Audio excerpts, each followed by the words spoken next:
Fala aí, povo, tudo bom? Então, só para explicar um pouco dessa bruxaria aí que rolou no vídeo, é a história do B-Bender, né? Quando eu postei a foto dessa guitarra que tem a alavanca aos contrários aqui, gerou uma certa comoção, ninguém entendeu o que ela fazia. Então, só para explicar para vocês, para quem não conhece, B-Bender. A guitarra country tenta simular vários instrumentos diferentes do estilo country. Então, você vai ter desde sonoridade de banjo, você vai fazer roll, sei lá.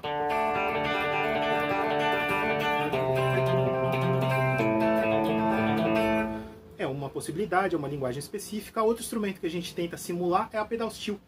Para quem não conhece, é uma guitarra havaiana, né? A lap steel, a versão melhorada dela, como podemos dizer assim, que é um instrumento que vai num móvel, tem uma série de pedais e alavancas que dão bends nas cordas, né? Então tem uma sonoridade muito particular. Para quem quiser conhecer esse instrumento, em 2019 eu produzi, em parceria com meu amigo Júnior Rossetti, uma série de entrevistas do Country Guitar BR.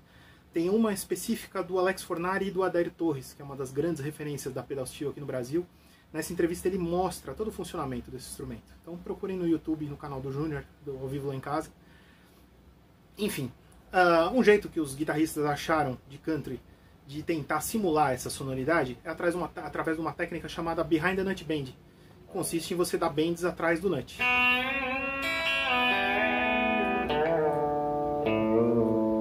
Né? Então isso aí dá para fazer uma série de coisas aí de vozes. Mas você fica preso nessa região aqui para tocar.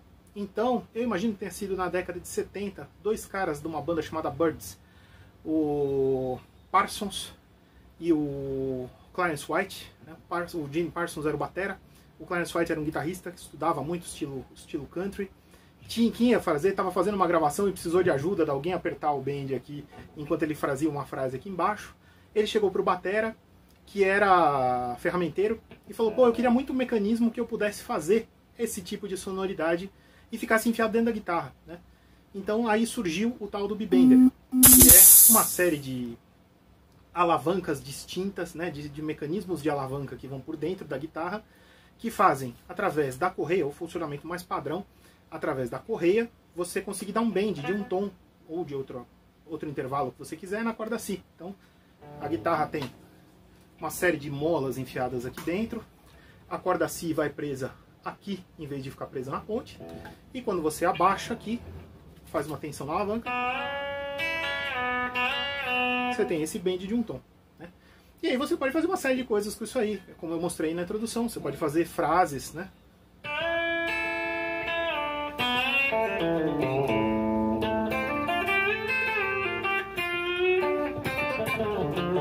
Ou você pode usar em acordes, você pode fazer uma movimentação da harmonia do acorde por dentro.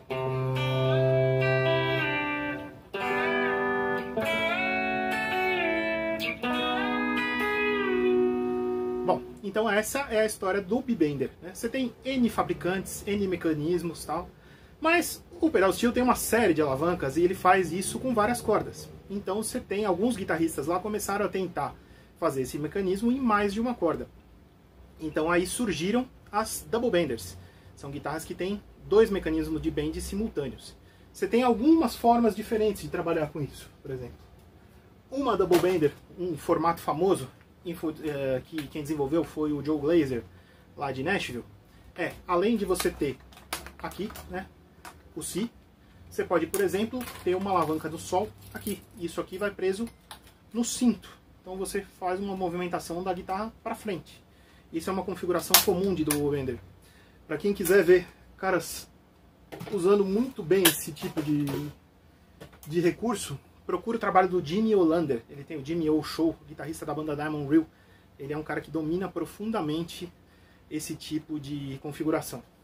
Bom, ainda de tipos de acionamento possível dos benders, você tem N formas, né? Você tem alguns fabricantes que resolveram fazer acionamentos com a mão, fazer alavancas aqui. Então são chamados palm levers, que você vai acionar o B-Bend na mão. Então se você toca sentado, os caras de estúdio costumam preferir isso aí, é um pouco mais simples. Tem um outro fabricante interessante que faz um B-Bender, que é a Ripshot. Faz este cara aqui.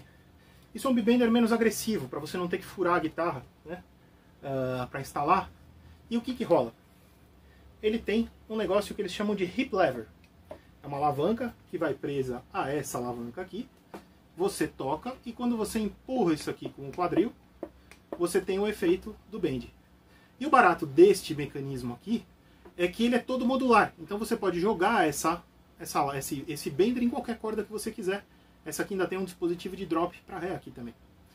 Então eu experimentei jogar essa alavanca aqui junto com uma guitarra que tinha um bebender normal.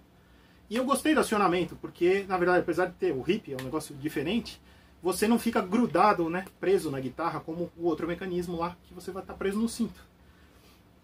Então surgiu a ideia de tentar reproduzir esse mecanismo da Ripshot num instrumento, só que ele fica aquele metalzão aqui, né? A guitarra cinza até achei que ficou legal, mas no geral eu curto um visual um pouco mais discreto. Então o último projeto, essa daqui, pelas minhas contas, é a 12ª configuração de bender e double bender que eu tenho por aqui, entre instrumentos diferentes e reconfigurações completas de guitarra. Então nessa daqui surgiu a ideia de tentar fazer esse mesmo esquema da alavanca, só que cavucar a guitarra e deixar ele embutido dentro do próprio instrumento, né? Então surgiu isso aqui. O mecanismo tem os dois benders. Isso aqui era de fato uma alavanca de extrato que o meu amigo Sebastian Norvais, que é o cara que faz todos esses benders aqui para mim, conseguiu adaptar. Então você tem aqui este movimento na corda Sol e você consegue subir um tom. Na verdade, o acionamento do mecanismo a gente faz com o antebraço, né? Eu usei uma ferramenta de precisão aqui, uma marreta, para dobrar isso aqui e deixar exatamente numa posição em que a guitarra está confortável, eu não tenho perda de afinação quando eu estou tocando em pé, mas que ao mesmo tempo, na hora que eu encosto, eu tenho acionamento do mecanismo. Eu achei isso aqui muito prático, muito confortável para tocar, apesar da tentativa de harakiri aqui, né? Ela funciona bem legal. Então isso é um pouco da história de como funciona, e aí você tem o bend no Sol, né? Você pode aí misturar o bend no Sol com o do Si.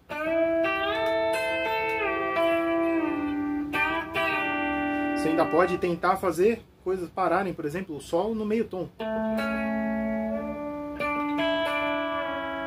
sem apertar inteira, né?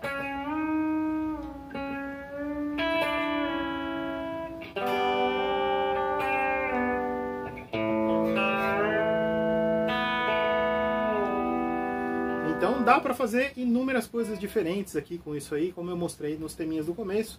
Você pode trabalhar, por exemplo, com movimentações simultâneas, né? Ou ao contrário dos bends. Então, sei lá, por exemplo, você pode fazer...